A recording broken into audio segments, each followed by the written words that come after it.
Society stands at a unique and crucial point in human history. We have reached a crossroads where our actions will decide our future. The global health emergency has shocked the world, placing extra pressure on lives, livelihoods, and the economy. But in this moment of crisis, we are presented with a once-in-a-generation opportunity to create a better world. A world which promotes health, equity, and environmental enhancement. A world where we take bold and transformative action to tackle the climate emergency. The Environment Agency is leading from the front. Our voice will be louder. We will be bolder in the action we take. We will help the nation become more resilient to climate change by preparing society for future shocks and emergencies and assessing climate risks and opportunities in every decision we take. We want to do more than just survive a changing climate. Our aspiration is to help the country thrive in it. Our work as a modern regulator and as an environmental leader will protect and enhance the environment and the places where people live, work, and play. We want to leave the natural environment in a better state for future generations. We are proud to inspire and empower the environmental guardians of the future. The Environment Agency, we work to create better places for everyone. Hello, my name is Tina Starling and I work for the Environment Agency in the Flood Resilience team as an engagement advisor. So I work with communities to help them become more aware and prepared for flooding. Hi, my name is Kate Mayo. I work for the Environment Agency and I'm also in the Flood Resilience team. I'm a Flood Resilience officer. I support on engagement and tech. So I help to educate and inform people on flooding and also work on projects improving our knowledge on flooding. We're going to talk to you today about climate change and about how the EA works to hold back the flood. We look after the environment in a variety of ways. We protect people from pollution. We look after the water we drink and the air that we breathe. We manage the environment, the landscapes and habitats, including things like nuclear plants. We protect wildlife, eels, badgers, and protect vulnerable species like the British crayfish. A large part of our work is to protect people from flooding, which is what we are going to be talking about today. Climate change continues to create real challenges around the world.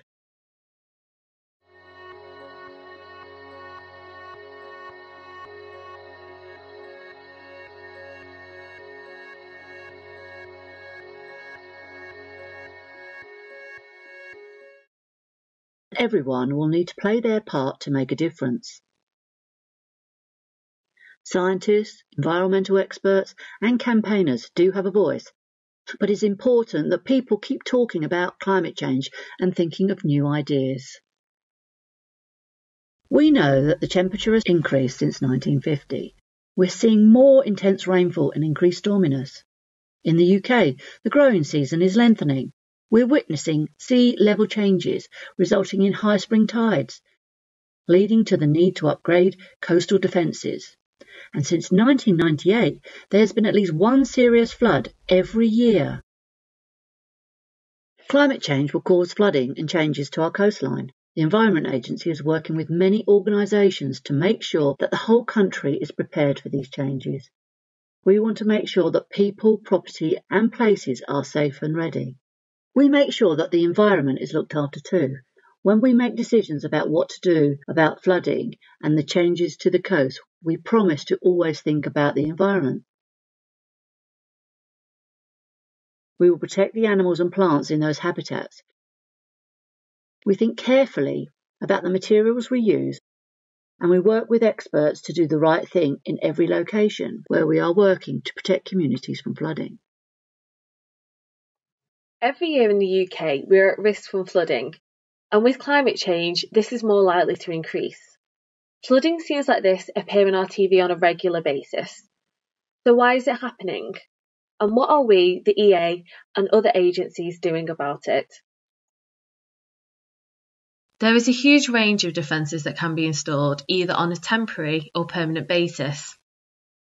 Many different teams have involvement in creating these defences, from selecting the location, securing the funding, and choosing the most appropriate design, and also to maintain the structure after it has been built. These roles are quite varied, so you have a mix of working indoors and outdoors.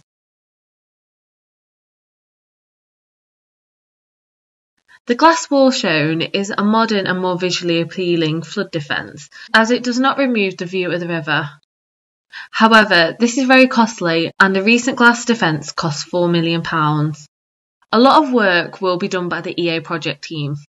As temporary flood barriers are not permanent fixtures, they need to be built each time. This work is completed by our fields team on site. NFM, Natural Flood Management. It is a more natural way of reducing the effects of flooding. It allows for new habitats to thrive and working with nature, not against it. NFM is a way to slow the flow of water using natural flood methods. On the coast, sand dunes and salt marshes are great ways of protecting the coast from erosion. Beavers have been reintroduced into some parts of the UK to help mitigate flooding. In Germany, they have beaver wardens to move the beavers if they start building dams in the wrong places. They are naturally and highly effective dam builders. Planting trees in the right places, ploughing fields in different directions, creating leaky dams are just a few of the ways of slowing the flow and creating natural flood protection. We have a biodiversity team who work closely with our flood officers to create NFM schemes. So how does natural flood management make a difference?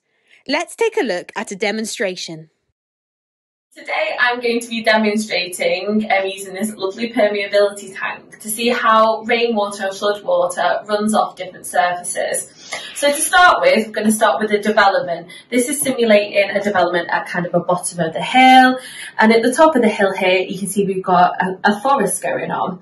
So you find this often, it becomes rarer and rarer in more developed areas as the space is needed for building houses for people as they move into the area. However, this does have an effect on floodwater, and you'll be able to see over these different demonstrations of how this scenario is actually the best for reducing the runoff in floodwater and flooding these properties down here. So, we've got this lovely watering can. This is simulating rain. So if I pour some of this over the hills, the rainwater is running down the hill and flooding the properties below. So this is obviously quite a large volume of water in a very short amount of time. So this is often, you could use this as a flash flood per se. So here you can see the water has collected in the properties down below and there is flooding. It's draining away slowly. However, here at the top of the hill, lots and lots of the water is actually being captured by the ground, and this is because the ground is permeable. The water can get through it a lot easier, and trees use this water and absorb it really well. So trees are a really good way of holding back a lot of the water. So as you can see, it has still flooded, but there is a lot of water underneath that has been captured. So let's use another scenario. The ground is permeable and the trees are able to absorb some of that rainwater through their roots. This means that less rain will run down the hill into the development. But what happens if we were to remove the trees? So let's say all the trees have been cut down and you've just got a field at the top of the hill. Again, quite common. So as you can see this field here, it could be a natural field. You get a lot of moorlands have this, or it could be a recreational area, a playground. This might be just for encouraging people to go outside, or it may have been put there on purpose to help reduce the flow of floodwater and rainwater. So let's have a go again with adding some rain. And as you can see, the rainwater is going through the ground and it is collecting here again because it is permeable. However, with the lack of trees, there is more flooding in these houses down below in the valley. This is because the ground is able to absorb less water without the trees. However, it has significantly stopped what, if that ground was hard, what would have happened down here, it would have been flooded a lot more.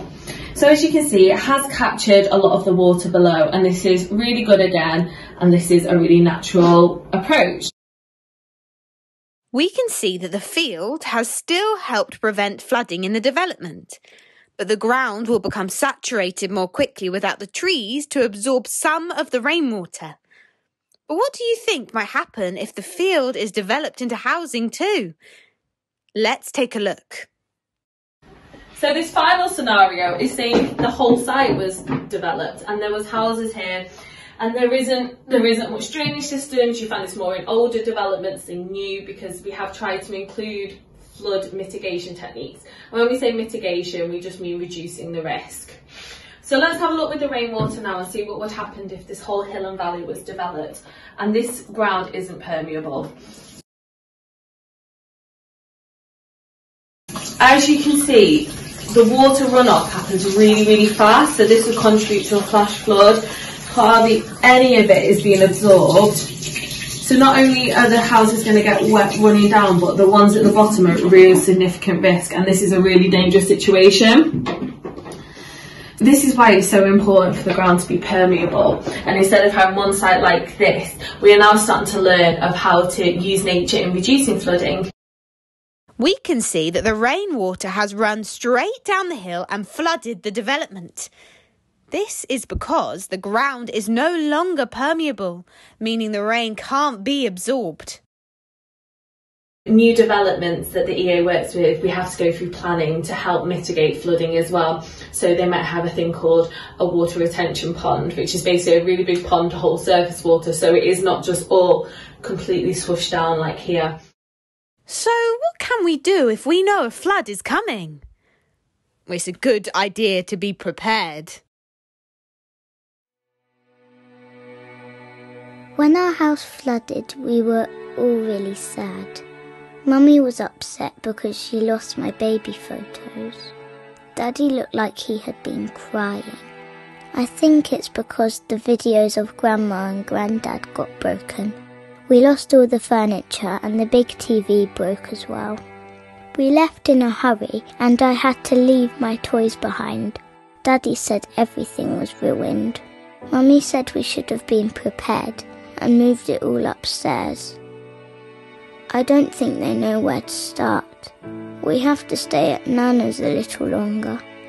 I just hope Teddy's okay.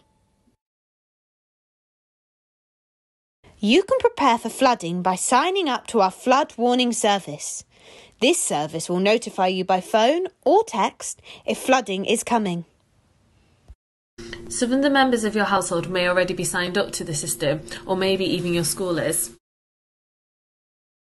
As we said earlier, the Environment Agency monitor the weather and coastal forecast, along with the river levels, so we can warn people when they are at risk from flooding.